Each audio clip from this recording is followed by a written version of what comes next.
Hey guys, welcome back to Abhyudaya classes UP.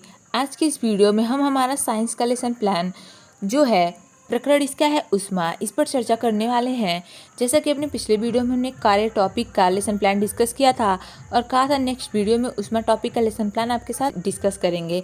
तो चलिए देखते हैं। आगे बढ़ने से पहले अगर आप चैनल पर नए होंगे और अभ्युदय क्लासेज यूपी को सब्सक्राइब नहीं किया होगा तो प्लीज़ एक बार से चैनल को सब्सक्राइब एंड वीडियो आपके लिए हेल्पफुल लगेगी आपको तो प्लीज़ एक बार से लाइक और शेयर भी कर दीजिएगा। चलिए देखते हैं। पाठ्य योजना संख्या ये 10वें नंबर का है हमारा। ऑलरेडी हमने 9 पाठ्य योजना पर चर्चा कर लिया, फिजिकल साइंस का और प्लस बायोलॉजिकल साइंस का भी लेसन प्लान आपको चैनल पर मिल जाएगा। अगर आपको ज़रूरत होगी तो आप एक बार चेक कर लीजिएगा, मैं लिंक भी दे दूँगी, आप वहाँ से भी देख सकते हैं और प्लेलिस्ट भी तैयार है। तो चलिए देखते हैं। छात्र अध्यापिका या छात्र अध्यापक का नाम लिखेंगे, फिर प्रशिक्षण केंद्र जहाँ पर जाएंगे हम प्रशिक्षण करने, वहाँ का नाम लिख देंगे उस विद्यालय का। उसके बाद ये बॉक्स बनाना तो कंपलसरी है ही है। दिनांक, कक्षा, वर्ग, विषय, उपविषय, चक्र तथा अवधि ये हो जाता है हमारा इसमें। उसके बाद प्रकरण लिखते हैं हम। तो आज का हमारा प्रकरण क्या है? उष्मा। ये लिख देंगे प्रकरण उष्मा। ओके। इसके बाद सामान्य उद्देश्य लिखते हैं हम। सामान्य उद्देश्य में कुछ पॉइंट्स लिखेंगे, अन्यथा पूर्वत लिखते हुए आगे बढ़ते हैं। इसका आप एक बार स्क्रीनशॉट सामान्य उद्देश्य के पॉइंट्स का ले लीजिएगा। फिर हम आगे बढ़ेंगे अपने अनुदेशनात्मक उद्देश्य या विशिष्ट उद्देश्य पर। ओके, स्क्रीनशॉट लेकर आगे बढ़ेंगे हम।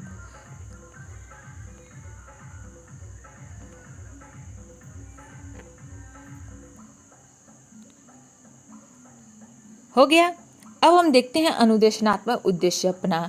इसमें सबसे पहला जो होता है हमारा ज्ञानात्मक उद्देश्य होता है।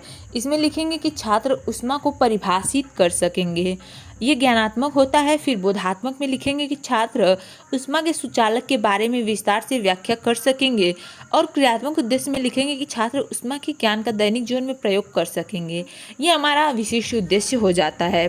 फिर सहायक सामग्री आप लिख लेंगे, चार्ट पेपर पर बना चित्र या कुछ भी जो भी यूज करेंगे उष्मा के लिए टीचिंग के दौरान आप सहायक सामग्री वो आप लिख देंगे।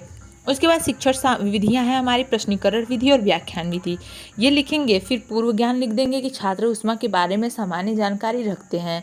ये सभी लिखने के बाद हम आगे बढ़ते हैं अपने प्रस्तावना के प्रश्न पर। प्रस्तावना के प्रश्न में सबसे पहला प्रश्न लिखेंगे हम। प्रश्न लिखने से पहले आप ऐसे बॉक्स जरूर बनाएंगे, छात्र अध्यापिका कथन और छात्र छात्र प्रत्याशित उत्तर का। इसमें मेरा पहला प्रश्न है हमारा, जाड़े के दिनों में ठंड लगने पर क्या करते हैं? छात्र बताएंगे कि ठंड लगने पर हम आग जलाते हैं।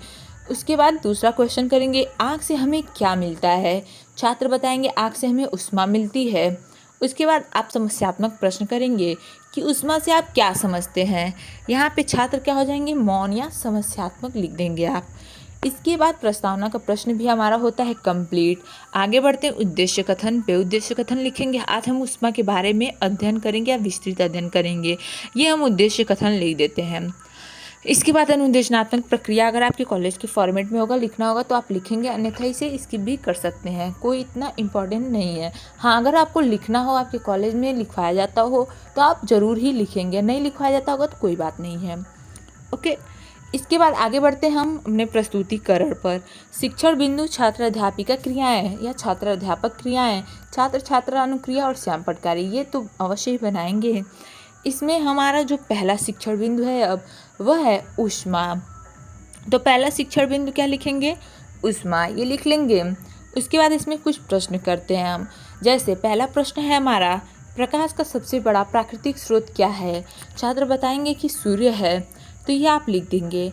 उसके बाद दूसरा प्रश्न करेंगे, सूर्य के प्रकाश से हमें क्या मिलता है? सूर्य के प्रकाश से हमें उष्मा मिलती है या मिलता है, ये आप लिख देंगे दूसरा अपना उत्तर। फिर हम आते हैं छात्र मौन प्रश्न पर। यह है हमारा, उष्मा के बारे में आप क्या जानते हैं? यहाँ पे हो जाएंगे छात्र मौन, आप लिख देंगे छात्र मौन। इसके ठीक नीचे छात्र छात्र ध्यान से सुनते हैं या ध्यानपूर्वक सुनते हैं, ये अवश्य ही लिखेंगे आप। उसके बाद स्पष्टीकरण पर बढ़ेंगे हम। स्पष्टीकरण लिखेंगे और इसमें लिखेंगे कि उष्मा एक प्रकार की ऊर्जा है जिसका प्रवाह अधिक ताप की वस्तु से कम ताप की वस्तु की ओर होता है। किसी वस्तु की ताप में वृद्धि के लिए आवश्यक उष्मा की मात्रा उस वस्तु के द्रव्यमान पर निर्भर करती है। उष्मा का मापन कैलोरी में होता है। ये हमारा पहले शिक्षण बिंदु उष्मा का स्पष्टीकरण हो जाता है यहाँ पे कंप्लीट। इसके बाद आगे बढ़ते हैं हम अपने दूसरे शिक्षण बिंदु पर। श्यामपट्ट कार्य आप साथ में अवश्य ही करते चलिएगा। आप जो भी टीचिंग के दौरान श्यामपट्ट कार्य करेंगे, बच्चों को समझाने के लिए लिखवाएंगे ही कुछ, तो वो सारी चीज़ें आप श्यामपट्ट कार्य वाले बॉक्स में अपने लिख देते हैं। अब आते हैं दूसरा हमारा गलनांक व क्वथनांक पर। एक चीज़ और, गलनांक व क्वथनांक पर आगे बढ़ने से पहले अगर आपने अभी तक चैनल को नहीं सब्सक्राइब किया होगा तो प्लीज़ एक बार से चैनल को अभ्युदय क्लासेस यूपी को सब्सक्राइब, एंड वीडियो पसंद आ रही हो तो लाइक एंड शेयर भी अवश्य ही कर दीजिएगा। और साथ ही साथ बैकग्राउंड का जो म्यूज़िक थोड़े बहुत आ रहे होंगे उसको भी अवॉइड करके आप अपना लेसन प्लान, आपको यहाँ से ज़रूरत है तो आप इसको लेकर आगे बढ़ेंगे, क्योंकि माता जी का दिन चल रहा है नवरात्रि का, तो थोड़े बहुत साउंड बैकग्राउंड में आपको सुनने को मिल रहे होंगे। ठीक है, अब चलिए देखते हैं हम गलनांक व क्वथनांक। ये हमारा दूसरा शिक्षण बिंदु है। इसमें पहला है हमारा क्वेश्चन, ऊष्मा की मात्रा किस पर निर्भर करती है। इसमें उत्तर लिखेंगे कि ऊष्मा की मात्रा वस्तु के द्रव्यमान पर निर्भर करती है।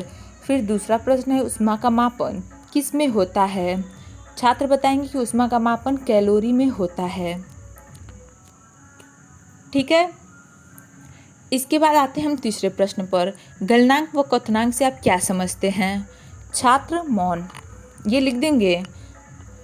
इसके बाद हम स्पष्टीकरण पर अपने आएंगे। स्पष्टीकरण ये आप लिख देंगे यहाँ पे।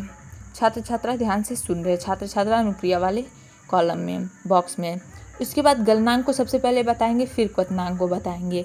गलनांक है वह निश्चित ताप जिस पर कोई ठोस द्रव में बदलता है, उस पदार्थ को गलनांक कहते हैं। ठीक है, जब कोई निश्चित ताप पर जिस पर कोई ठोस द्रव में बदलता है उस पदार्थ को क्या कहते हैं, गलनांक कहते हैं। फिर आप एग्जाम्पल लिख देंगे। उसके बाद क्वथनांक को बताएंगे, वह निश्चित ताप जिस पर कोई द्रव उबलता है वह गैसीय अवस्था में बदलता है, वह दिए गए द्रव का क्वथनांक कहलाता है। इसका भी एग्जाम्पल आप लिख देंगे। ठीक है, अब श्यामपट्ट कार्य तो आप कर ही लेंगे। उसके बाद हम आगे बढ़ते अपने तीसरे शिक्षण बिंदु पर। तीसरे शिक्षण बिंदु को लिखेंगे, यह है हमारा ऊष्मा का मापन निर्भरता। ये हो जाता है हमारा तीसरा शिक्षण बिंदु। अब इसमें क्वेश्चन करेंगे। पहला क्वेश्चन है हमारा, बर्फ़ का गलनांक कितना होता है। उसके बाद एक चीज़ और, आप जो भी आप स्पष्टीकरण देते हैं, आप नीचे जो 2-3 क्वेश्चन लिखते हैं, प्रश्न लिखते हैं, वो ठीक जो ऊपर स्पष्टीकरण आपने दिया हुआ है उसी से प्रश्न करते हैं। अगर आप इसमें से कुछ क्वेश्चन कम करना चाहते हैं, जैसे बर्फ़ का गलनांक आपने बताया हुआ है तो यहाँ पे पूछ दिया, पानी का क्वथनांक बताया हुआ है तो यहाँ पे पूछ दिया। अगर आप नहीं चाहते ये दोनों प्रश्न करना, ज़्यादा आपको लिखना नहीं होगा, क्योंकि 20-30 हमें लेसन प्लान बनाने होते हैं, तो हम उतना लिखना नहीं चाहते हैं। ज़्यादा लिखना पड़ जाता है तो हम चाहते हैं कम ही मैटर हो, हम कम ही लिखें, में हमारा लेसन प्लान बस कंप्लीट हो जाए। तो अगर आप नहीं भी चाहते, थोड़े एक आध क्वेश्चन आप निकाल सकते हैं, हटा सकते हैं। तो आप ये दोनों नहीं भी लिखेंगे तो तभी भी चलेगा। आप ये भी लिख सकते हैं सीधा, ऊष्मा का मापन एवं निर्भरता से आप क्या समझते हैं। ठीक, छात्र मौन करके फिर आप अपना स्पष्टीकरण दे देंगे। ओके, तो आप ऐसे भी कर सकते हैं। इसमें लिखेंगे, किसी वस्तु के ताप में वृद्धि के लिए आवश्यक ऊष्मा कई कारणों पर निर्भर करती है। अब ये कई कारण कौन कौन से हैं वो सभी आप यहाँ पे देख सकते हैं, लिख लेंगे। एक बार स्क्रीनशॉट लीजिएगा, फिर हम आगे बढ़ेंगे।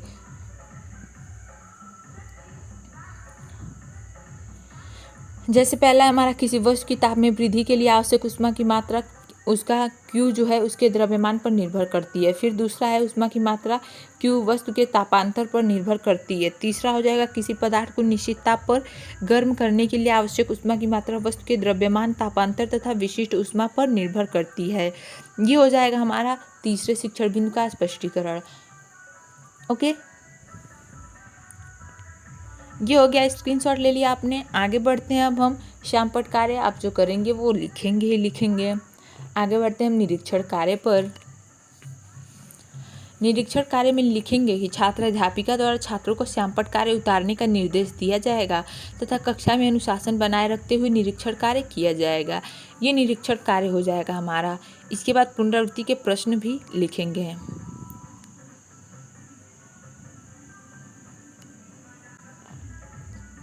ठीक है, अब पुनरावृत्ति के प्रश्न पर आते हैं। पर आगे बढ़ने से पहले आपको बता दें कि नेक्स्ट टॉपिक में हमारा जो होगा, नेक्स्ट टॉपिक का लेसन प्लान वो होगा धातु पर।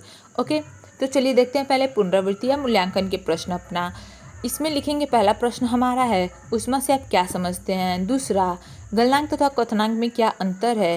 और तीसरा, ऊष्मा किन किन चीज़ों पर निर्भर करती है। चौथा लिखेंगे कि किसी पदार्थ को गर्म करने के लिए ऊष्मा की मात्रा किस पर निर्भर करती है। ये हो जाएगा हमारा पुनरावृत्ति के प्रश्न यहाँ पे कंप्लीट। इसके बाद गृह कार्य लिखते हैं, पाठ्य योजना हमारा समाप्त होता है। गृह कार्य में लिखेंगे सभी छात्र घर से ऊष्मा के बारे में लिखकर लाएंगे। यहीं पर इसी के साथ होता है हमारा पाठ्य योजना समाप्त। सो गाइस, आज की वीडियो में बस इतना ही। आई होप आपके लिए वीडियो काफ़ी हेल्पफुल हो।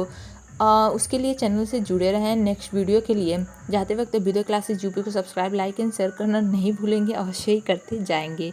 Okay, thank you.